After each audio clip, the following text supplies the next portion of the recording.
Hello students, so good morning, good afternoon and good evening as per the time you are watching the video. तो sir आज हम आ गए हैं MCS की third class लेके और सर बेहतरीन रिस्पांस आप लोग दे रहे हैं, बहुत अच्छा रिस्पांस आ रहा है MCS के फास्ट ट्रैक बैच के लिए। थैंक यू उसके लिए सर। और बिल्कुल स्टार्ट करेंगे सर आज की क्लास, टाइम वेस्ट नहीं करना है। आज की क्लास सर शेड्यूल में नहीं थी बट सर सिलेबस भी कंप्लीट कराना है, तो कोशिश यही है, हर स्टूडेंट यही बोल रहा है कि सर हमारा जो सिलेबस है इस फास्ट ट्रैक बैच को आप नवंबर एंड तक ख़त्म कर दो। तो सर बिल्कुल कोशिश यही है कि नवंबर एंड तक आपका सिलेबस ख़त्म कर देंगे सर, बिल्कुल आराम से कर देंगे। तो सर बिल्कुल स्टार्ट करते हैं आज की क्लास। और लास्ट की क्लास का थोड़ा बहुत तो याद है ना सर आपको, और अगर लास्ट की क्लास नहीं देखी है तो पहले आप MCS की बेसिक क्लास देखिए, उसके बाद सेकंड क्लास देखिए, उसके बाद सर आज आप ये क्लास ज़रूर देखना, नहीं तो कोई फ़ायदा नहीं होगा सर। प्लीज़ सर पहले आप वो बेसिक्स क्लास देखिए, उसके बाद ही इस क्लास को ज्वाइन करिएगा। तो सर स्टार्ट करते हैं आज का लेक्चर MCS का। और आज क्या पढ़ने वाले हैं सर, हम लोग कुछ बेसिक्स बातें पढ़ने वाले हैं और कुछ आपके लिए एक क्वेश्चंस जो है मैं लेके आया हूँ, एक बात बताऊंगा आपको, तो आप भी हंसेंगे और साथ में मिलके हंसेंगे सर। क्या है सर ऐसी बातें, आइए सर करते हैं ना, अभी हमारे पास समय ही तो समय है, अभी एग्ज़ाम आया थोड़ी है, कोई दिक्कत नहीं। तो सर हम बेसिक कॉन्सेप्ट्स लेके मैं आया हूँ, बेसिक्स टर्म्स कुछ होती हैं केस लॉ के लिए जो आपको पता होनी चाहिए।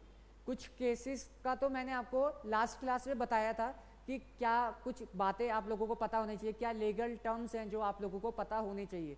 तो सर वो हमने बातें कर ली थी क्लास में, आज मैं वो एक सेपरेटली लिख के लाया हूँ जो आपको भी पता होना चाहिए। तो सर पहली बात ये कि पहली बेसिक चीज़ आपको ये पता होनी चाहिए कि एपिलेंट और रिस्पोंडेंट में क्या डिफरेंस है। सर एपिलेंट कौन होता है, सर एपिलेंट वो पर्सन है जो अपील फाइल करता है अगर वो किसी लोअर कोर्ट के ऑर्डर से अग्रीव्ड है। बिल्कुल सर कोई दिक्कत नहीं है, हमें कल समझ आ गया था, ये पहला बेसिक्स था। दूसरा सर रिस्पोंडेंट कौन होता है, रिस्पोंडेंट वो पर्सन होता है जो आपकी अपील को क्या कर रहा है, रिस्पॉन्ड कर रहा है सर। बिल्कुल सर ये भी हमें समझ आ गया था, ठीक है सर। अगर ये समझ में आ गया था, सेकंड वाला देखते हैं सर। पेटिशनर वर्सेस रिस्पोंडेंट, मतलब केस लॉ का नाम होगा और उसमें एक पेटिशनर होगा और एक रिस्पोंडेंट। पेटिशनर कौन होता है, जो पेटिशन फाइल करता है सर, बिल्कुल आसान है सर। एंड रिस्पोंडेंट कौन होता है, जो रिस्पॉन्ड करेगा आपकी पेटिशन को। बिल्कुल सर इसमें भी कुछ समझने वाला नहीं है। एक ऐसी चीज़ जो मैं लास्ट क्लास में आपको मैंने बताया और इतना आराम आराम से बता रहा था, फिर भी कोई स्टूडेंट ने रिप्लाई नहीं करा, किसी ने बोला नहीं, किसी ने अगेंस्ट में नहीं बोला, क्योंकि सर ऐसा होता है इसीलिए मैंने वो चीज़ बोली। क्या सर, आइए देखिए, ORS करके सर एक मैंने बताया था कि केस लॉ का जो नाम है उसके आगे ORS लगता है सर। ORS का मतलब, सर ORS का मतलब ओ से अदर्स का, इसको अदर्स होंगे सर, तो ORS का मतलब जो अदर रिस्पोंडेंट होंगे उनके लिए लगेगा। एंड अदर मतलब क्या सर, यहाँ पे मल्टीपल आएंगे या दो आएंगे। अब जिसने मेरी लास्ट क्लास देखी होगी तो वो बोलेगा सर सिर्फ दो ही आएंगे, बट सर वो मैंने जानबूझ के गलत बोला था। क्यों, क्योंकि मैंने बहुत जगह देखा है सर, आप बहुत सारे बच्चे फास्ट ट्रैक बैच ज्वाइन कर रहे हैं और बहुत स्टूडेंट ने क्लासेस ज्वाइन करी है ऑलरेडी पहले, उसके बाद ये बैच ज्वाइन कर रहे हैं, स्टिल उनका कोई रिस्पॉन्स, कोई रिप्लाई नहीं आया कि सर आपने ये गलत बताया। सर मैंने वो चीज़ गलत बताई थी, जानबूझ के गलत बताई थी। अब मैं इसलिए गलत बताई ताकि मैं आज आपको प्रूफ करना चाहता था कि आप लोगों को क्या ये पता है, नहीं पता है। मतलब लिटरली किसी ने भी ये एक रिप्लाई नहीं करा कि सर शायद आपने वो गलत पढ़ाया है। तो मैं तो वेट कर रहा था, आपने नहीं बताया। सर जो ORS का मतलब है, यानी कि जब भी रिस्पोंडेंट मल्टीपल्स होंगे तो वहाँ पे अदर्स लगेगा, यानी कि अदर्स रिस्पोंडेंट है सर। तभी मैं आज लिख के लेके आया हूँ और आप भी इसका स्क्रीनशॉट लीजिए। मैं कोशिश करूँगा कि ये नोट्स भी आपको दूँ, बट अगर नहीं दे पाया तो इसके स्क्रीनशॉट आप सेव करके रखिए सर। ये कुछ बेसिक बातें अगर लिख सकते हैं तो फेयर इनफ आप लिखिए। तो सर ORS का मतलब होता है ओ से अदर्स, और अदर्स में मतलब मल्टीपल रिस्पोंडेंट आएंगे। ANR का मतलब होता है सर अनदर, अनदर्स में सर दो ही रिस्पोंडेंट आएंगे, यानी कि अगर पंकज ओसवाल रिस्पोंडेंट है और ANR लिखा है यानी कि अनदर, यानी कि एक रिस्पोंडेंट और होगा सर, यानी कि टोटल दो रिस्पोंडेंट होंगे। सर ये एग्जाम में आने वाला है, सर एग्जाम में तो नहीं आएगा बट वहाँ पे दिक्कत आ सकती है ORS और ANR को पहचानने में। क्या पता आपने ORS लिख दिया हो, ANR लिख दिया हो। सर ये चीज़ मैंने क्यों बताई, ये चीज़ प्रैक्टिकल लाइफ में काम आता है, इंटरव्यू में काम आता है सर। सर हम सिर्फ एग्ज़ाम के लिए अगर ये कर रहे हैं CS कोर्स, तो मैं तो कहूँगा कि सर आप उसे फीस रिफंड ले लो सर, बिल्कुल रिफंड ले लो, 500 आपने पे किया है, रिफंड ले लो सर। अगर सिर्फ एग्जाम पास करने के लिए ये बैच या ये सीएस का कोर्स आप लोग कर रहे हैं तो कोई फायदा नहीं है। जैसा मैंने लास्ट क्लास में भी बताया था, कोई स्कोप नहीं है सीएस में अगर आपने नॉलेज के साथ नहीं करा सर। अगर आपको ANR ORS का मतलब नहीं पता है, अगर आपको सेक्शन और सब सेक्शन का मतलब नहीं पता है सर, अगर बिल्कुल सच में नहीं पता है कि सेक्शन और सब सेक्शन क्लॉज कब बोलते हैं, जैसे सर सेक्शन 2 क्लॉज 62 होता है या सेक्शन 2 सब सेक्शन 52 होता है। सर बहुत लोग सब सेक्शन पढ़ते हैं। अब जिन लोगों को, जो लोग क्लॉज पढ़ते हैं, एक बच्चा बोल रहा है सर हम लोग तो क्लॉज पढ़ते हैं सर, ज़्यादा मत ज्ञान दो हमें। सर क्लॉज पढ़ते हो, क्या आपको पता है कि क्लॉज क्यों बोलते हैं सर? ये तो नहीं पता ना आप लोगों को। तो इंटरव्यू में क्वेश्चन आ जाता है सर, आते हैं सर, बिग फोर जैसी कंपनी में क्वेश्चन आ जाएगा, ये आपको सेक्शन कोड कर देंगे और पूछेंगे कि क्या ये, इसको आप बताओ कि ये क्या है, सेक्शन 2 क्लॉज 62 है या सब सेक्शन 62 है। और ये भी पूछेंगे कि ये क्लॉज 62 ही क्यों है। ऐसे ही सेक्शन 392 सब सेक्शन 2, क्या इसको सब सेक्शन 2 बोलेंगे या क्लॉज 2 बोलेंगे सर? सर बहुत ध्यान से चीज़ें समझनी है।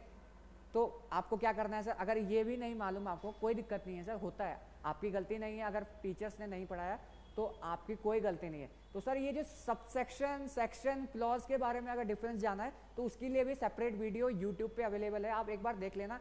डिस्क्रिप्शन बॉक्स पे भी मैं आपको इसका लिंक दे दूंगा सर, बिल्कुल दे देंगे, कोई दिक्कत नहीं है। मैंने इसलिए ये चीज़ें बताई कल, इसलिए वो चीज़ मैंने गलत पढ़ाया सर, मैं मानता हूँ गलत पढ़ाया, पर क्यों पढ़ाया उसका रीज़न ये था कि बहुत लोग पढ़ लेते हैं और उन्हें पता नहीं है कि सही पढ़ रहे हैं या गलत।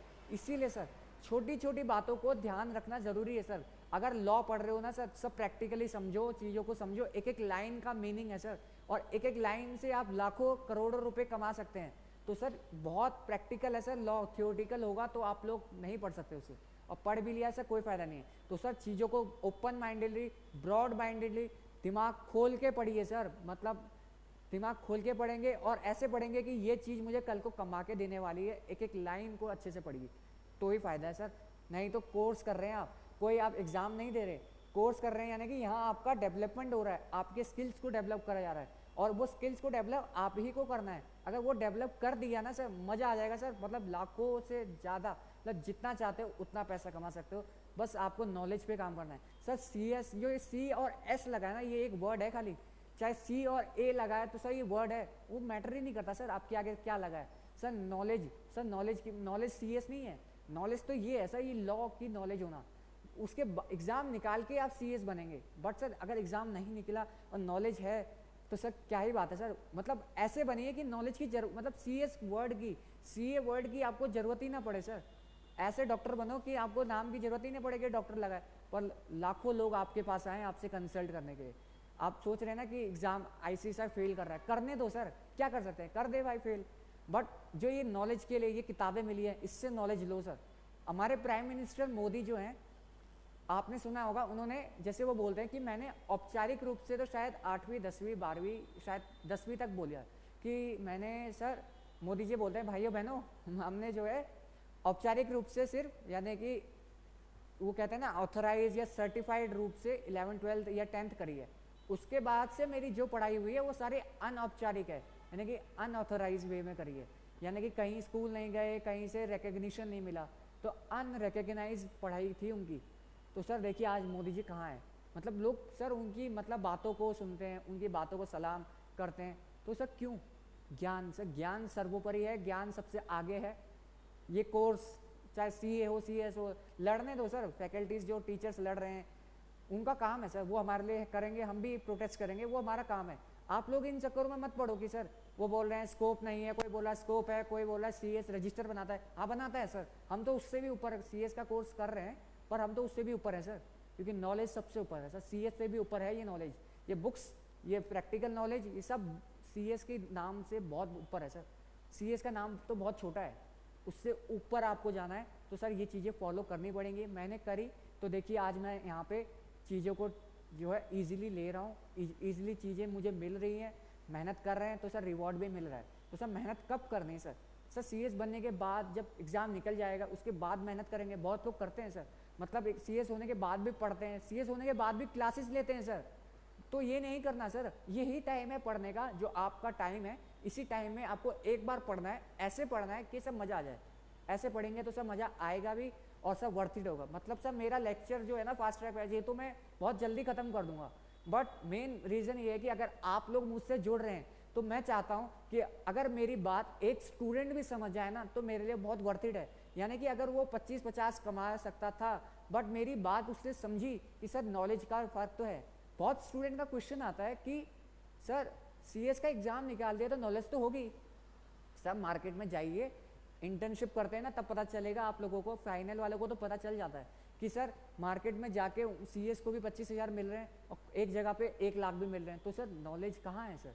नहीं है सर। सर किताबी एग्जाम निकाल के नॉलेज नहीं मिलता सर, इसको ध्यान से रखिए। मतलब एक बच्चा भी, मतलब आप एक स्टूडेंट भी मैंने अगर आपकी लाइफ को थोड़ा चेंज कर दिया ना सर, मेरे लिए ये लेक्चर्स वर्थ इट है सर। मतलब वो 500 मैंने तो सर इसलिए लिया हुआ है ताकि आप सीरियसली देख सकें। और मैं आपको 500 नहीं सर, मैं आपको 50 लाख वाला कंटेंट दूंगा, पढ़ाई से हटके दूंगा सर सारी चीज़ें। तो सर बस आपको फॉलो करना है, बहुत छोटी छोटी बातें, डिसिप्लिन रहिए, कंसिस्टेंट रहिए और नॉलेज पे फोकस करिए। सबसे ज़्यादा ज़रूरी है नॉलेज, इस पे काम करेंगे। अब नॉलेज कैसे आएगा सर? सर किताबें पढ़नी पड़ेंगी, चीज़ों को रिसर्च करना पड़ेगा, जिन्हें पता है वो रिसर्च ही तो करते हैं। अब आप सोच रहे हैं जब काम करेंगे तभी आपको रिसर्च मिलेगा, नहीं सर। मैंने अपने प्रिपरेशन के टाइम पे गूगल यूट्यूब की मदद से बहुत सारा नॉलेज ले लिया था, ज़्यादा नहीं सर, थोड़ा सा एडवांस नॉलेज। अगर मैं यहाँ खड़ा हूँ और आप यहाँ खड़े हैं तो अगर मेरा 10% भी ज़्यादा नॉलेज है ना तो आपसे 5x सैलरी मुझे मिलेगी सर। ये मैं कह रहा हूँ, मैं ये मेरा एक्सपीरियंस कह रहा है सर आपको। तो सर बिल्कुल आराम से पढ़ेंगे नॉलेज के साथ। कभी ये मत सोचना सर कभी लेक्चर स्लो जा रहा है और या कभी फास्ट जा रहा है, बिल्कुल आराम से करेंगे। मेन फोकस है नॉलेज पे। एग्ज़ाम तो निकल जाएगा सर, एग्ज़ाम निकल जाएगा, एमसीएस में कोई दिक्कत नहीं है, सिर्फ लेक्चर सुनना है आपको, ठीक है सर। सर आपको पता चला। अब सर कंफ्यूज मत होना क्योंकि कंफ्यूज कर दिया मैंने। ORS का मतलब अदर्स, अदर्स मतलब बहुत सारे, बहुत सारे मतलब मल्टीपल्स। ANR मतलब अनदर, अनदर का मतलब सिर्फ 2 रिस्पोंडेंट होंगे। और सर बताना आप लोग, अगर आपको अच्छा नहीं लगता है कि मैं ये सारी चीज़ें बताता हूँ, आपका थोड़ा टाइम वेस्ट हो रहा है क्योंकि सर टाइम आपके लिए भी क्रूशियल है। अगर आपको लगता है कि ये बात ऐसी है तो बिल्कुल मतलब याद से कमेंट बॉक्स में या मुझे मैसेज करना कि सर हम लोगों को आप पढ़ाइए, इस पर फोकस मत करिए, तो मैं जो है उसको रोक दूंगा सर। नहीं तो ये मैं हर सेशन में 5 मिनट तो लूँगा। अगर आपको नहीं चाहते हैं तो मैं नहीं लूँगा सर। आपको अगर पर्सनली लेना है तो मैं उस पर्सन को पर्सनली गाइड कर दूंगा। बिल्कुल सर। वापस आते हैं, पता नहीं सर हम लोग कहाँ चले गए थे, लेक्चर पे आते हैं वापस सर। और सर वापस आते हैं तो ये चीज़ है मैंने आप लोगों को बताई। और इस चीज़ का आप लोग क्या करिए, एक बार स्क्रीनशॉट ले लीजिए सर मोबाइल पे और ध्यान से रखिए सर। इसको ले लिया आपने? जी सर। हाँ, अब एक चीज़ और बताना है आपको, अगर जनरली पता ही होगा कि जो कंपनी लॉ के मैटर्स हैं सर जो कंपनी लॉ के मैटर्स हैं उसके लिए हम लोग कहाँ जाते हैं? NCLT जाते हैं, नेशनल कंपनी लॉ ट्रिब्यूनल, ठीक है सर। कोई भी कंपनी लॉ के केसेस हैं, यानी कि कोई भी प्रोविजन के ऊपर केसेस है, कुछ भी कंपनी के ऊपर केसेस होते हैं ना, ऐसा CS आपके जो केसेस होंगे तो आप कहाँ जाएंगे सर? NCLT। सर NCLT से खुश नहीं हुए तो सर आप अपील कर सकते हैं उनके ऑर्डर को सर NCLAT के पास जाके, ठीक है सर। ये भी पता है सर। अगर उसके ऑर्डर से भी खुश नहीं हुए तो सर ये भी हमें पता है कि सुप्रीम कोर्ट के पास जा सकते हैं। तो सर मैंने ये हायरार्की बना रखी है, देखिए आप, ये हायरार्की को आपको फॉलो करना है। सीधा सुप्रीम कोर्ट में हम लोग डिसीजन लेने के लिए या वहाँ पे केस इनिशिएट नहीं कर सकते सर, डायरेक्टली नहीं कर सकते। इसको याद रखिएगा, बहुत बेसिक बातें हैं, बच्चों को नहीं पता होता। डायरेक्टली हम लोग नहीं जा सकते, पहले NCLT फिर NCLAT फिर सुप्रीम कोर्ट। हमेशा बताना है कि सर ये एक हायरार्की है जो हमें फॉलो करना है। बट सर हम लोग सुप्रीम कोर्ट के पास जा सकते हैं क्योंकि एक बच्चा उछल के बोल रहा है sir sir sir sir sir ऐसा है कि सुप्रीम कोर्ट के पास जा सकते हैं सर। बिल्कुल मैं आपकी बात मानता हूँ, जनरली हम लोग नहीं जा सकते, बट कुछ सर्टेन केसेस में NCLT के जो केसेस, मतलब जो केसेस हैं कंपनी लॉ के, उसके लिए हम डायरेक्ट सुप्रीम कोर्ट जा सकते हैं जब केस होता है रिट पेटिशन का, यानी कि हम लोग डायरेक्टली जा सकते हैं। कौन से केस में? रिट पेटिशन वाले केस में आगे पढ़ेंगे, ज़्यादा इसमें इन डेप्थ नहीं जाएंगे। जब हमारे फंडामेंटल राइट अफेक्ट्स होते हैं, आपने कॉन्स्टिट्यूशन पढ़ा होगा सर कुछ पढ़े ना पढ़े, कॉन्स्टिट्यूशन, कंपनीज एक्ट, LODR और सर ICDR, ये सारी चीज़ें आपके टिप्स पे होनी चाहिए। बिल्कुल आगे बढ़ते हैं सर, क्योंकि सर मैं घुस जाऊंगा उस लेक्चर्स पे, उन चीज़ों पे। तो कॉन्स्टिट्यूशन को अच्छे से करिए। तो सर सुप्रीम कोर्ट के पास डायरेक्टली नहीं जा सकते, हायरार्की फॉलो करनी है। और सर हाँ, एक बच्चा उछल के जो बोल रहा था वो सही कह रहा था सर, कुछ केसेस में जा सकते हैं। वो केसेस है कि रिट पेटिशन वगैरह लगा के हम लोग जा सकते हैं, जैसा आपने कॉन्स्टिट्यूशन में पढ़ा होगा। नहीं पढ़ा तो सर आप पढ़िए सर उसको भी, बिल्कुल सर।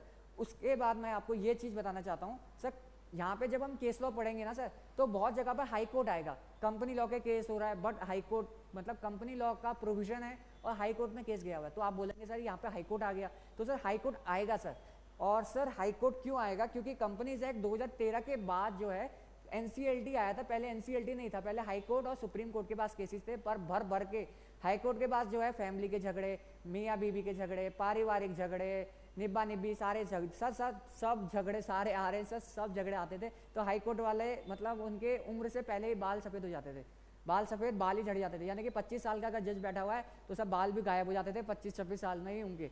तो सर इसीलिए एनसीएलटी इंट्रोड्यूस करा गया कंपनीज एक्ट 2013 आने के बाद। कंपनीज एक्ट 2013 से याद रखिएगा, कल को बताने में आसान रहेगा, 2013 के बाद भी वो बहुत सालों बाद यानी कि 2014, 15, 16 में जो है इन बिटवीन जो है एनसीएलटी और एनसीएलटी आए। तो सर उससे पहले केसेस कहाँ जाते थे, तो सर ध्यान से देखिएगा, आपने पढ़ा भी होगा प्रोफेशनल में कि कंपनी लॉ बोर्ड करके होता है, वहाँ पे सारे केसेस जाते थे।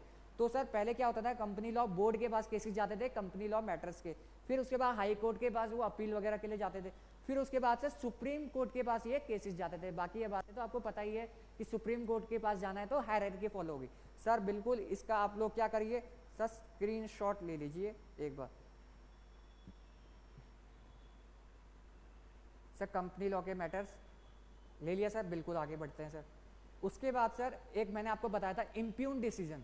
सर इम्प्यून्ड डिसीजन क्या होता है, मतलब एनसीएलटी के पास केस गया, एनसीएलटी ने एक डिसीजन दिया, उसके बाद जो है वो केस वही केस जो है एनसीएलएटी के पास गया, तो एनसीएलएटी ने भी एक डिसीजन दिया। क्या डिसीजन दिया, जो डिसीजन एनसीएलटी ने दिया वही उन्होंने भी दिया।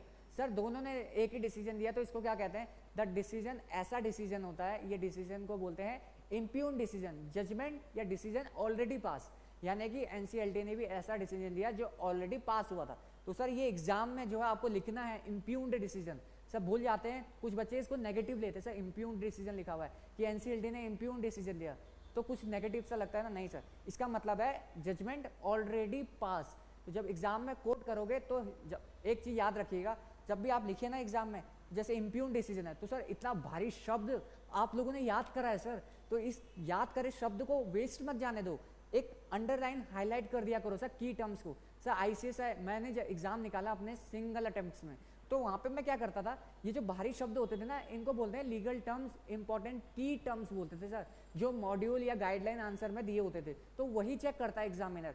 उसके पास टाइम नहीं है कि आपकी कहानी को वो पढ़े, पहले तो कहानी लिखनी नहीं है, और जितनी भी लिखनी है वो भी आपको उतना ही पढ़वाना है उनसे कि भाई एग्जामिनर तो इतना ही पढ़ ताकि तू फटाफट पेपर चेक कर ले, क्योंकि उसके पास टाइम नहीं है, 10-20 रुपये मिलते हैं सर, इसीलिए होता है सर ये सब। क्या करना है सर, अगर इम्प्यून डिसीजन आपने कहीं पे कोट करा है तो सर आपको अंडरलाइन करना है, ऐसे हल्का सा हाईलाइट कर देना है सर, ठीक है सर, बिल्कुल सर समझ में आता है ये बात, बेसिक बातें हमने करी है और ज़्यादा हमने कुछ अभी पढ़ा नहीं है, पढ़ने हैं अब जा रहे हैं सर। सर नोट्स तो आपको सर डे बाय डे मिलते रहेंगे, हार्ड कॉपीज़ देने चाहिए, तो सर हार्ड कॉपीज़ के लिए अलग से थोड़ा चार्जेस आपको पे करना पड़ेगा, हार्ड कॉपीज़ भी मिलेंगे, और नोट्स यही नोट्स आपको इफेक्टिवली आपको जो है एग्जाम में लेके जाने हैं, और सफिशिएंट है सर, मोर देन सफिशिएंट है सर। एमसीएस का बैच हमने स्टार्ट करा था, यूट्यूब चैनल हमारा आप फॉलो करते ही हैं चार्टेड फैक्ट्री के नाम से, इंस्टाग्राम पे भी हमारा चार्टेड फैक्ट्री के नाम से चैनल है CACS करके, जिसमें 2000 से ज़्यादा फॉलोवर है, उसको भी आप लोग क्या कर सकते हैं, आप लोग बिल्कुल आपको वो फॉलो करना चाहिए, इसलिए नहीं कि फॉलोअर्स बढ़ेंगे हमारे, नहीं सर, वहाँ पे भी मेरी पूरी टीम इंगेज है जो पूरी आपकी मदद करेगी नोट्स वगैरह के लिए, या आपको कुछ भी दिक्कत हो उसके लिए बाकी चीज़ों के लिए आपके पास मेरा नंबर है ही, इस नंबर पे आप कांटेक्ट कर सकते हैं। अगर टेस्ट सीरीज आपको लेना है, कोई भी मॉड्यूल 1, मॉड्यूल 2, मॉड्यूल 3 के लिए बिल्कुल लोएस्ट प्राइस हमने रखा हुआ है 7999, CS एग्जीक्यूटिव, CS प्रोफेशनल, जो भी आपको लेना चाहते हैं ले सकते हैं। आपको डाउट्स कुछ भी हो आप मुझसे डाउट्स इंटरटेन कर सकते हैं, कोई इशू नहीं है सर, बिल्कुल सारी चीज़ें होंगी, और मेरा हमेशा कोशिश रहता है कि जब भी आपको डाउट आए विदिन 5 मिनट्स के अंदर आपके डाउट्स को मैं एंटरटेन कर लूँ प्रॉपरली। और सर जब भी आप डाउट्स शेयर करते हैं ना, तो थोड़ा सा आप लोग डाउट्स को पूरा करके लिखिए, ऐसे नहीं कि सर पहले आप लोग हेलो लिख रहे हैं फिर उसके बाद सर कैसे हैं सर मेरा ये डाउट है, नहीं, अगर कुछ भी है आप एक बड़ा सा मैसेज लिखिए लॉन्ग फॉर्म में, ताकि मेरे लिए ईजी हो उसको आंसर करना, क्योंकि मेरे पास भी काफ़ी शेड्यूल हेक्टिक है, बैचेस वगैरह का भी, और काफ़ी डाउट्स आते हैं सर यूट्यूब पे, तो सर प्लीज़ इसका ध्यान रखना। फर्स्ट क्लास जिसकी नहीं हुई है सर, उसका QR कोड यहाँ पे दिया हुआ है, स्कैन कर सकते हैं, सीधा वहाँ पहुँच जाएंगे सर। सर बैच अगर आपको इनरोल करना है, अभी तक बैच इनरोल नहीं करा है, तो ये QR कोड आप स्कैन कर सकते हैं, सीधा आप लोग जो है हमारी इंक्वायरी टीम के पास पहुंच जाएंगे। बाकी फर्स्ट क्लास हमने पढ़ ली थी सर, केस लॉ और केस स्टडीज़ में क्या डिफरेंस है पढ़ लिया सर हमने। केस लॉ इंपॉर्टेंट क्यों है ये भी मैंने आपको बताया था सर, क्यों ये सब्जेक्ट जरूरी है, तभी तो आप लोग पढ़ेंगे ना सर ये सब्जेक्ट्स को। तो सर जिसको नहीं पता है आपको मैं फिर से पिन कर देता हूँ पहली वीडियो और सेकंड वीडियो जो ऑलरेडी हमने यूट्यूब पे ली हुई है, एक बार देख सकते हैं आप सब। बाकी जो है हम इस क्लास को बाद में प्राइवेट कर देंगे सर।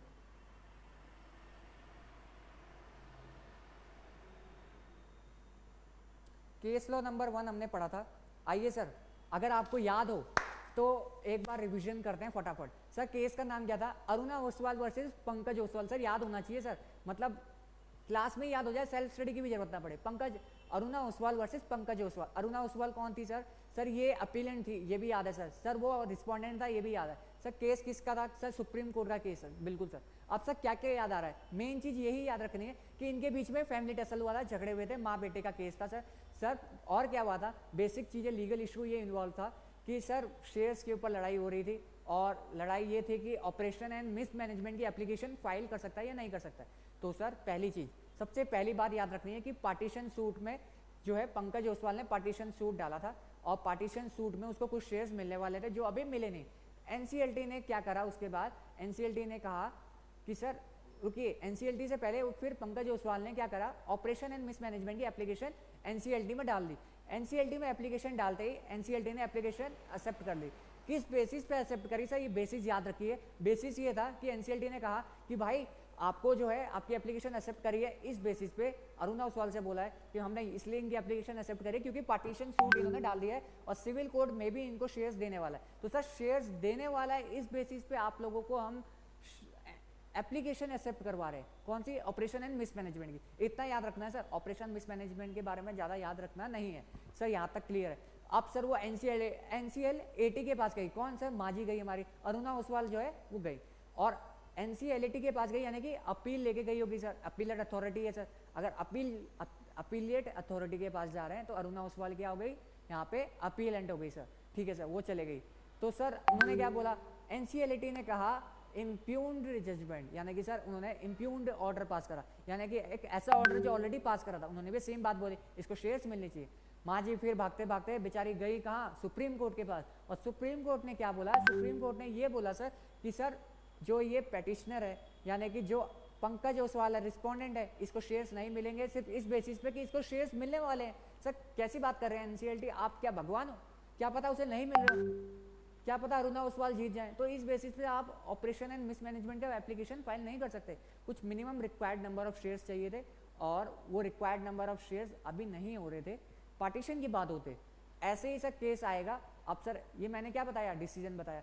तो केस लॉ आएगा आपके एग्जाम में, केस स्टडीज आएंगी, और आपको जो है उसको बताना है लास्ट में कंक्लूजन में कि सुप्रीम कोर्ट ने ये हेल्ड करा कि सर सिर्फ इस बेसिस पे कि उसको पार्टीशन सूट में शेयर्स मिलने वाले हैं, हम उसकी एप्लीकेशन को एक्सेप्ट नहीं करेंगे। और सुप्रीम कोर्ट ने सेट असाइड कर दिया ऑर्डर ऑफ एनसीएलटी और एनसीएलएटी।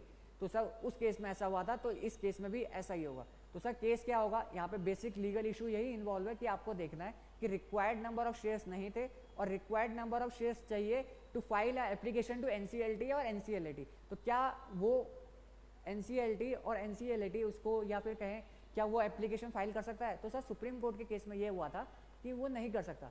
यानी कि आप एडवाइस कर रहे हो आईसीएसआई को, आईसीएसआई आपसे पूछ रहा है क्या ये ऐसा कर सकता है? एनसीएलटी तो हाँ कह रहा था, बट सुप्रीम कोर्ट ने मना कर दिया ना सर। तो आपको बोलना है आईसीएसआई, एनसीएलटी और एनसीएलएटी ने तो कहा था, बट सुप्रीम कोर्ट ने मना कर दिया था कि आप नहीं कर सकते। ऐसे आपको इस केसेस को करना है सर। देखिए जब तक पता नहीं चलेगा ना कि इसको हम पढ़ क्यों रहे हैं, क्या ये अप्लाई होने भी वाला है नहीं होने वाला है, तो इस बेसिस पे आप चीज़ों को समझेंगे नहीं। अब आपको चीज़ें समझ में भी आ रही होंगी, पक्का आ रही है ना सर? बिल्कुल आ रही हैं। तो सर आप लाइव चैट में लिख दिया करो कि आपको चीज़ें समझ में आ रही, तो हमें भी लगेगा कि हाँ हम लोग जो है पढ़ा रहे हैं सही। और नहीं आ रही तो ये भी लिखिए कि हाँ सर हमें यहाँ पे चीज़ें समझ नहीं आ रही, बोर हो रहा है, तो सर कुछ भी लिख दो सर, तो भी हम लोग जो है और इम्प्रूव करने चाहेंगे। और जो है कुछ भी लिखते रहिए सर, लाइव चैट में लिखते रहा करिए। अगर नींद आ रही है रात को देखते हैं, लिख दो सर कि हाँ सर रूम चेंज कैसे करें, what is the process of changing the room.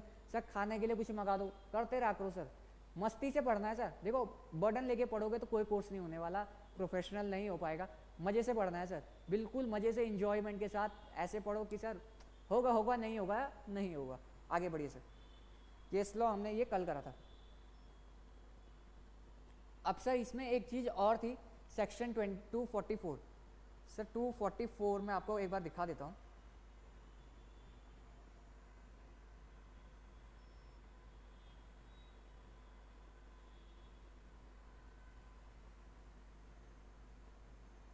Sir section 241 यहाँ पे हम लोग पढ़ रहे हैं, एक बार मैं चेक कर लेता हूँ। हाँ, लाइव हमारा चल रहा है सही। तो sir section number 241 prevention of operation and mismanagement. अगर आप प्रोफेशनल के स्टूडेंट हैं तो आपने ये चीज़ पढ़ा हुआ है, और ये मैं नहीं भी पढ़ाने वाला सर, क्योंकि फास्ट ट्रैक बैच है ना सर। तो सर जनरली क्या है सर, सेक्शन 241 में एप्लीकेशन कौन फाइल कर सकता है उसका आपको एलिजिबिलिटी दिया हुआ है कि कोई भी मेंबर वगैरह और कोई भी अगर affairs of the company highlighted होते हैं तो सब हम लोग करते हैं। और सर और कौन कौन कर सकता है सर, सेंट्रल गवर्नमेंट भी जो है चाहे तो ऑपरेशन एंड मिसमैनेजमेंट की एप्लीकेशन फाइल कर सकता है। ठीक है सर। सर ये क्यों पढ़ा रहे हैं सर हमें? सर ये इसलिए पढ़ा रहे हैं कि यहाँ पे एक एग्जेम्पशन दिया हुआ है, वो एग्जेम्पशन है, मैं आपको बताता हूँ।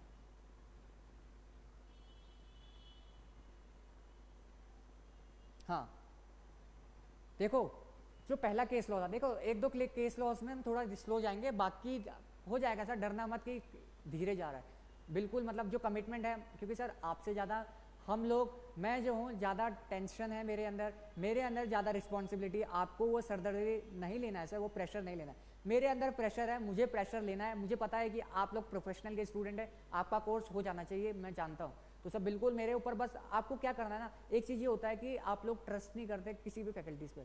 सर अगर आपको लगता है आपको कि हाँ मैं आपके लिए कर रहा हूँ और कर सकता हूँ, तो सर बस एक ट्रस्ट आपको बिल्ड करना है, बाकी टेंशन नहीं लेना है क्या होगा कैसे होगा सर, समय के अनुसार सब चीज़ होगी। ऐसा नहीं कि आज ही सब कुछ खत्म करना है, नहीं होगा सर, थोड़ा टाइम लगेगा, पर हम लोग इसको खत्म कर देंगे, क्योंकि इसमें सर रिवीजन नहीं लगना है सर, मैं सच बता रहा हूँ, रिवीजन नहीं लगेगा सर, मैं रिवीजन भी कराऊंगा, मैं आपको यूट्यूब के शॉर्ट्स भी डलवाऊंगा, सब चीज़ होगा, बस आपको फोकस करना है।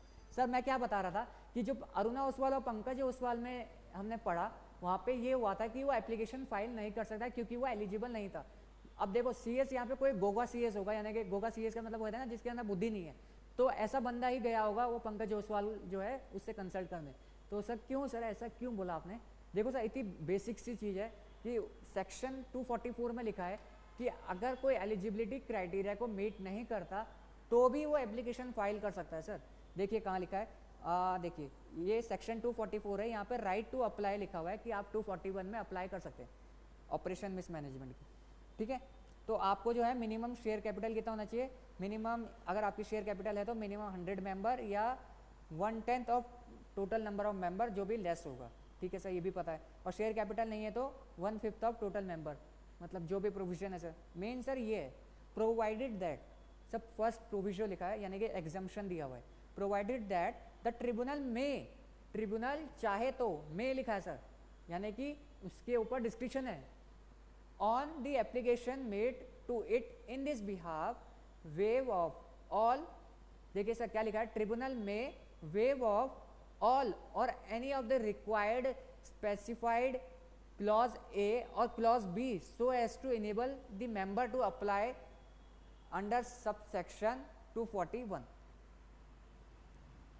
तो कहने का मतलब है सर ट्रिब्यूनल चाहे तो वेव ऑफ भी कर सकता है एप्लीकेशन को, तो सर यहाँ पे 10% की एलिजिबिलिटी को वो वेव ऑफ कर रहा है, तो सर ये वाला केस है, बहुत खतरनाक हो सकता है। तो सर वही याद रखना है कि आपको प्रोविजन अगर अच्छे से याद है कि सर 10% एलिजिबिलिटी नहीं है, तो बट उससे 241 के हिसाब से जो है पटिशन डाली होगी इसलिए रिजेक्ट हो गई।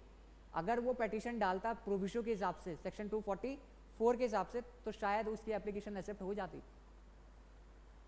यही है सर, यही खूबसूरती है लॉ की, और यही खूबसूरती है कंपनी सेक्रेटरी कोर्स की, यही खूबसूरती है नॉलेज की। तो यही मेरे को आपको समझाना था, इसलिए आपको मैं बेयर एक्ट में लेके गया। तो सब चीज़ों को बहुत ध्यान से पढ़ना है सर, तभी फ़ायदा है। तो पास हो गए नहीं हुए, आईसीएसआई ने मार्क्स दिए नहीं दिए, सब मैटर नहीं करता सर, मैटर करता है कि आपके पास नॉलेज क्या है।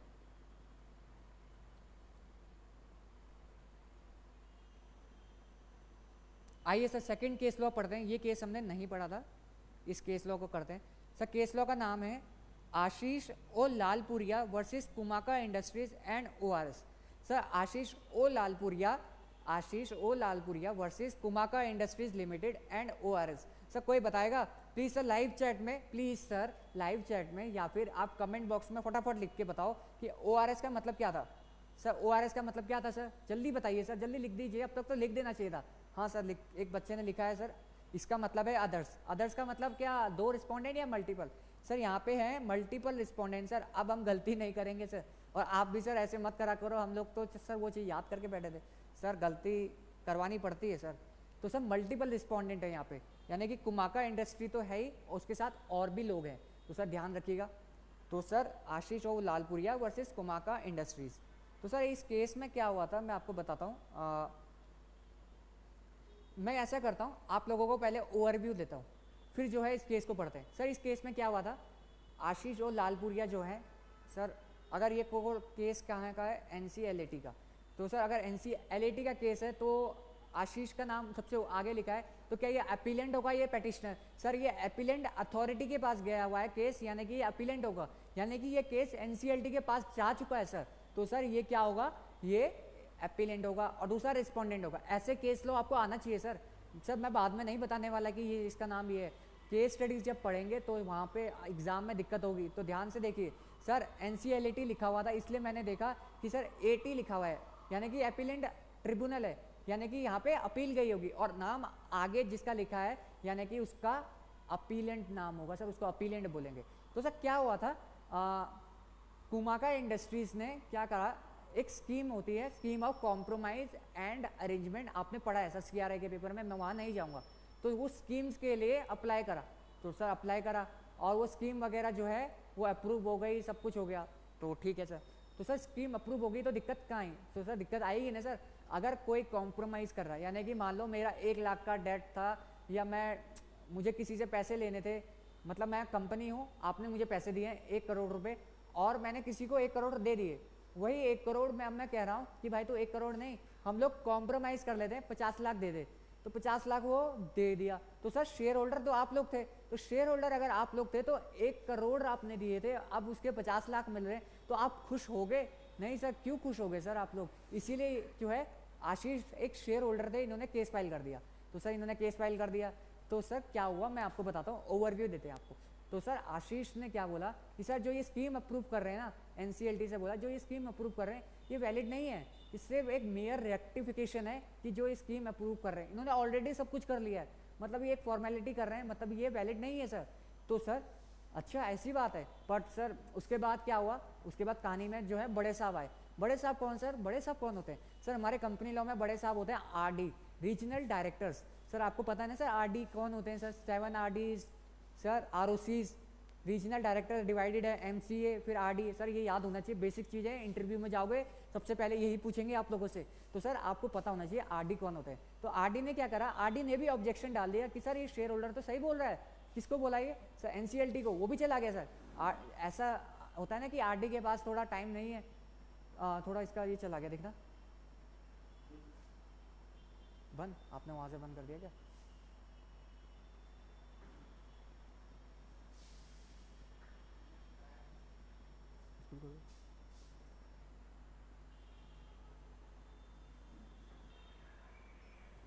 हाँ सर, एक्चुअली थोड़ा टेक्निकल इशू आ गया था, बट हम लोग फिर से वापस आ गए। तो आइए सर, मैं RD की बात कर रहा था, आप लोगों को पता होना चाहिए MCA, RD, ROC कितने होते हैं, कहाँ कौन से ROC है।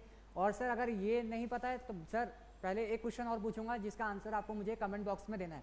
सर पता है तो बहुत अच्छी बात है, नहीं पता है तो बताइए। सर क्या सर ROC मुझे पूछना है आपसे कि जो ROC है, आपको पता है ना, रजिस्ट्रार और कंपनी, रजिस्ट्रार ऑफ कंपनी कौन होता है सर? सर ये मैं पूछना चाहता हूँ कि क्या ये कंपनी है या ये ऑफिस है या ROC एक कोई पर्सन है, ये मेरा क्वेश्चन है, और इसका आंसर आप लोगों को मुझे देना है कमेंट बॉक्स में। बिल्कुल सर, आप लोग कमेंट बॉक्स में बताइए कि ये पर्सन कौन होता है, ROC कंपनी होती है, ऑफिस होता है, या कौन होता है सर, बताइएगा जरूर। आइए सर, तो RD की बात मैं कर रहा था, RD ने भी ऑब्जेक्शन डाल दिया कि सर ये शेयर होल्डर सही बोल रहा है कि ये खाली पीली इन्होंने जो है स्कीम को अप्रूव करवाने के लिए आपके पास आ गए। और सर RD क्या कह रहा है, RD ये कह रहा है कि कंपनी ने कुछ इरेगुलरिटीज़ आ गई हैं, कुछ इन्होंने प्रोसीजरल लैप्स कर दिए, यानी कि कुछ प्रोसीजर्स को फॉलो नहीं कर रहे हुए हैं, तो सर इनकी एप्लीकेशन कॉम्प्रोमाइज़ की एक्सेप्ट नहीं करी जाए, ये RD कह रहा है। अब NCLT ने क्या करा, एनसीएलटी ने फिर भी एप्लीकेशन एक्सेप्ट कर ली, किसकी? कुमाका इंडस्ट्रीज सर, जिसकी बात हो रही है यहाँ पे, उसकी एप्लीकेशन एक्सेप्ट कर ली।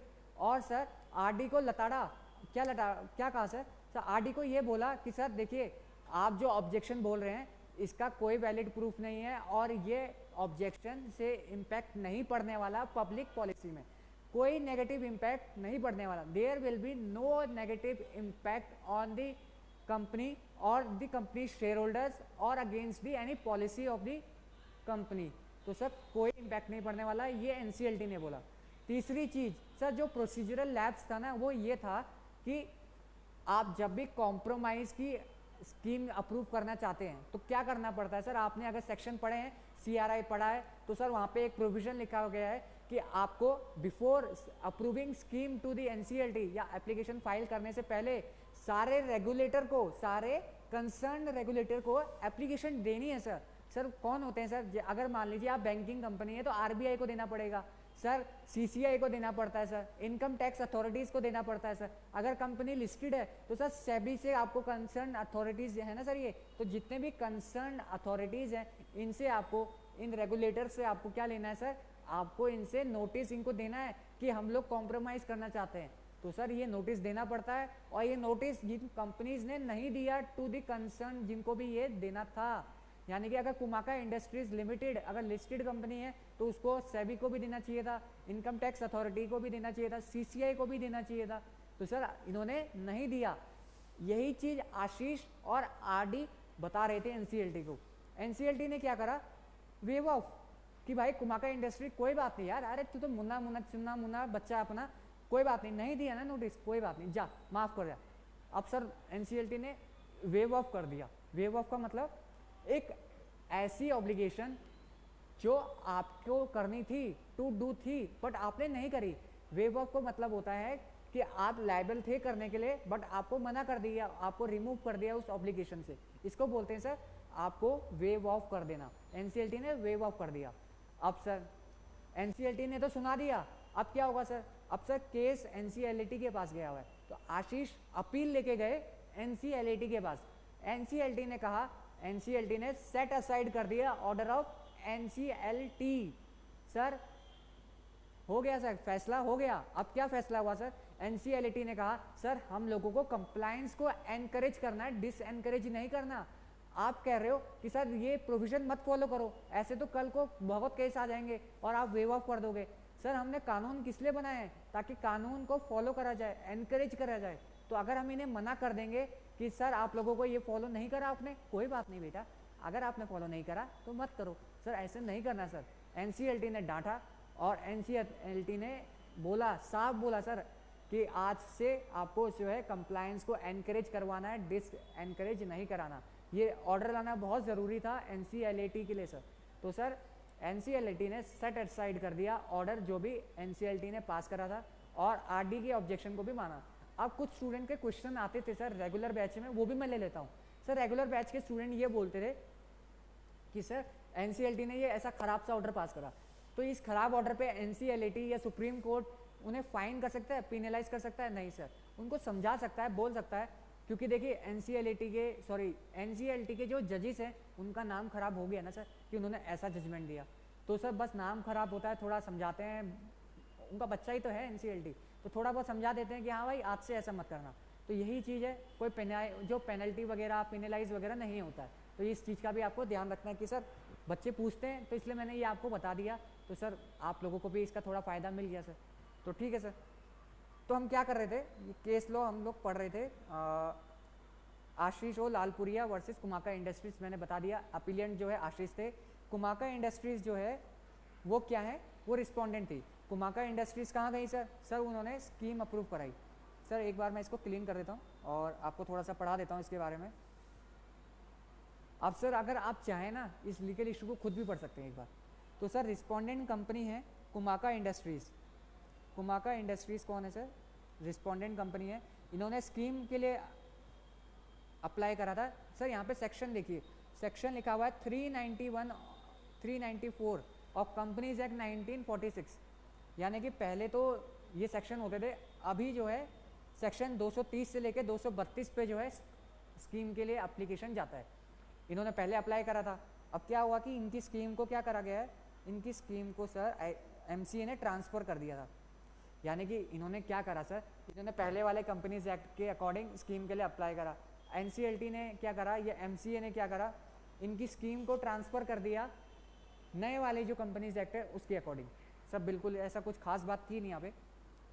अब सर खास बात ये है, एपिलेंट जो है शेयर होल्डर थे, एपिलेंट थे share holder of respondent company, और उन्होंने सर्टेन इरेगुलरिटीज़ और नॉन कंप्लाइंसेस रेज करी और कहा कि सर जो ये स्कीम अप्रूव हुई है ये मियर रेक्टिफिकेशन है जो कि रिस्पोंडेंट कंपनी ने ऑलरेडी लिया हुआ है, ये खाली दिखावे के लिए एप्लीकेशन को अप्रूव करा रहे हैं आपसे सर, पर वो मान ही नहीं रहे। और इन्होंने कोई अप्रूवल नहीं लिया ट्रिब्यूनल से और रेगुलेटरी अथॉरिटीज से, सर कोई अप्रूवल नहीं लिया, ना ट्रिब्यूनल से अप्रूवल लिया ना ही रेगुलेटरी अथॉरिटीज यानी कि आरबीआई सीसीआई इनसे इन्होंने कोई अप्रूवल नहीं लिया सर। तो सर ये आपका मेन लीगल टेक अवे है कि आपने कुछ प्रोविजन को कंप्लाई करना था और आपने नहीं करा। तो सर एनसीएलटी ने क्या करा, एनसीएलटी मुंबई ने ऑर्डर पास करा कि सर ये फेयर है और रीजनेबल है, उन्होंने कोई प्रोविजन को फॉलो करा है, पूरा प्रॉपर प्रोविजन को फॉलो करा है और ये पब्लिक पॉलिसी के अगेंस्ट में नहीं है, ये एनसीएलटी ने बोला। ठीक है सर। अब इस ऑर्डर पे कहाँ गए सर, एनसीएलटी के पास गए सर। कहाँ गए, ये अपील करने गए सर, अपील करने गए ना सर, ये आपको ध्यान रखना है कि अपील करने एनसीएलटी के पास गए सर। ठीक है सर, जब एनसीएलटी के पास गए सर, ये लीगल इशू है, एग्जाम टाइम में ये लीगल इशू पढ़ना है कि कुमाका इंडस्ट्रीज थी, इन्होंने क्या करा, स्कीम के लिए अप्लाई करा और सर कुमाका इंडस्ट्रीज ने रेगुलेटर्स को नोटिस नहीं भेजा था सर। आरडी ने भी ऑब्जेक्शन जो है करा कि कुछ प्रोसीजर फ्लॉज थे, आपको देखना चाहिए इनकी एप्लीकेशन को एक्सेप्ट मत करिए सर, फिर भी उन्होंने करा था।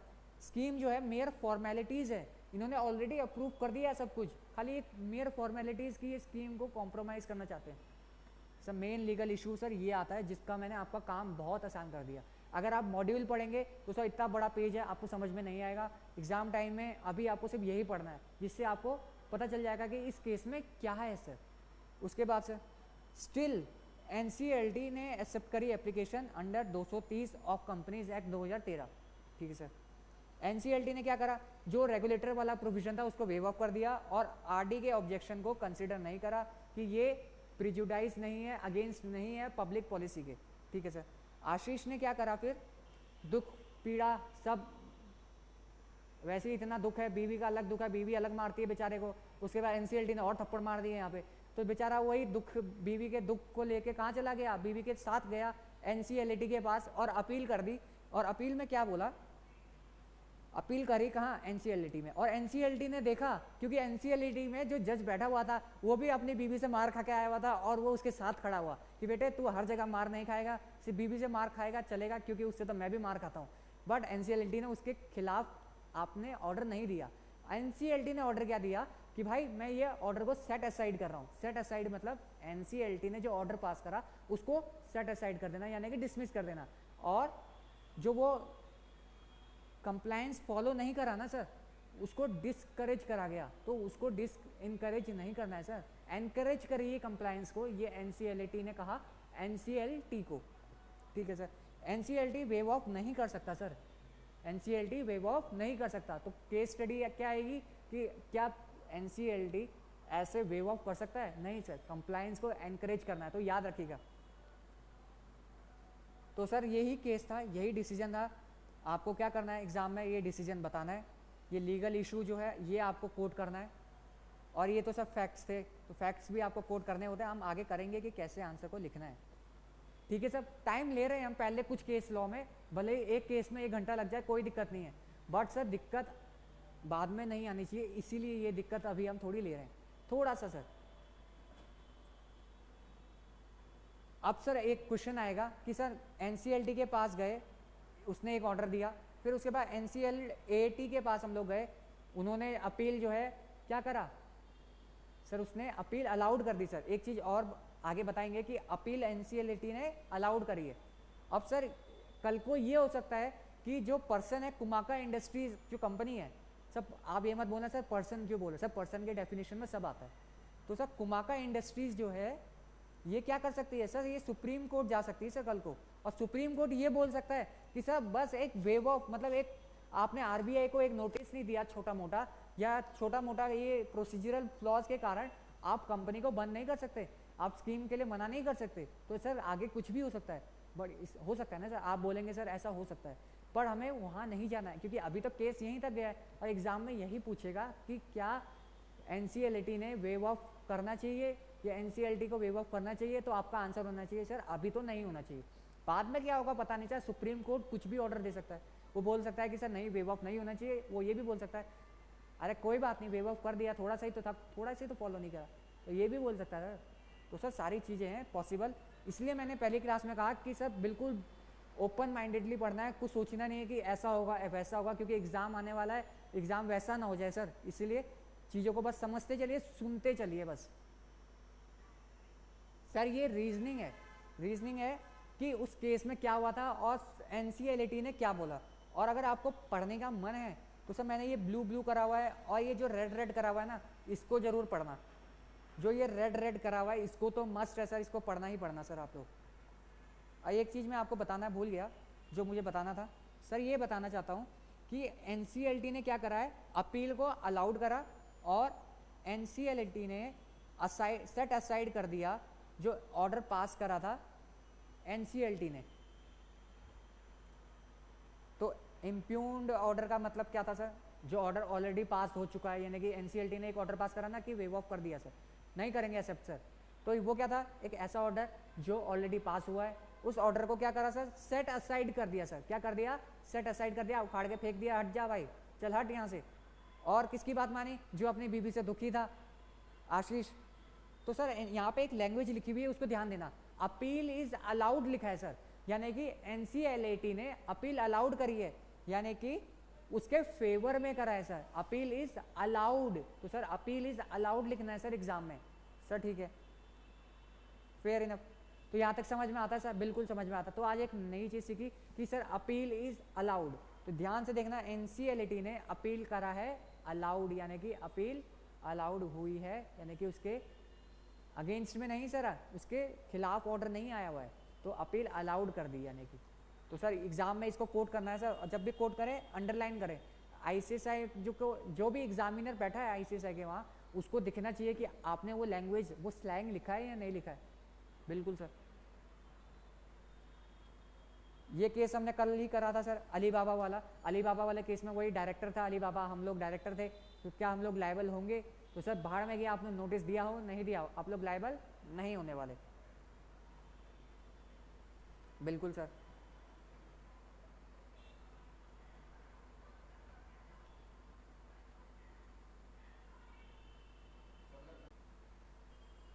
तो सर आज की क्लास जो थी अनशेड्यूल थी, तो इसलिए इस क्लास को यहीं तक रखते हैं ताकि आप लोग इसको फटाफट निपटा पाओ। तो सर यहाँ तक आप लोगों को समझ में आया, अभी हम सब बिल्डिंग ब्लॉक्स ही कर रहे हैं सर, अपना बेसिक्स ही बना रहे हैं। तो सर बेसिक्स जो बिल्डिंग के जो है ना, जब बिल्डिंग नीचे से बनेगी तभी तो सर हम ऊपर जो है सीमेंट डालेंगे। सर सीमेंट का वक्त आएगा सर, टाइम नीचे ही लगता है ना सर, जब हम वहाँ पे जो है बिल्डिंग को जब बनाने से पहले वर्क करते हैं, तो वही वर्क चल रहा है सर, अभी ब्लॉक्स बन रहे हैं, बिल्डिंग तो बन जाएगी सर फटाफट, बिल्डिंग बनने में समय नहीं लगता, बस अभी बिल्डिंग ब्लॉक्स हम लोग बना रहे हैं। तो सर बिल्कुल सर ध्यान से पढ़िए, बस आपको क्या करना है, थोड़ा सा सेल्फ स्टडी करना है, बस एक बार पढ़ लीजिएगा, और मॉड्यूल है तो मॉड्यूल रेफर कर सकते हैं, बुक्स अगर आपको रेफर करनी है तो बुक्स के लिए बताइए, हम आपको बुक्स कोशिश करते हैं जल्द से जल्द पहुँचाने की। यहीं तक रखते हैं सर वीडियो को, वीडियो अच्छी लगे तो लाइक करिएगा, सब्सक्राइब जरूर करिएगा, और अपने फ्रेंड्स के साथ भी शेयर करिए सर। फास्ट ट्रैक बैच चल रहा है, रेगुलर बैच से कम नहीं है सर, और बढ़िया नॉलेज के साथ पढ़ रहे हैं, चीज़ें और भी सीख रहे हैं सर, सिर्फ पढ़ाई से रिलेटेड बातें नहीं चल रही हैं। बिल्कुल सर अपने फ्रेंड्स को भी शेयर करिए, जो भी, क्योंकि सर बहुत से स्टूडेंट हैं जो MCS फेस मतलब सेल्फ स्टडी से करते हैं और उन्हें भी इश्यूज क्रिएट होते हैं सर, और बिल्कुल नॉमिनल रखा हुआ है सर, आप लोग इसको इनरोल कर सकते हैं। टेस्ट सीरीज भी आप लोगों को इनरोल करना चाहिए, क्योंकि बहुत रीजनेबल प्राइस पे बहुत सारी चीज़ें आप लोगों को हम लोग प्रोवाइड कर रहे हैं। Thank you so much, and मिलते हैं नेक्स्ट क्लास में, आपको लोगों को बता देंगे कि नेक्स्ट क्लास कब होगी। Thank you so much.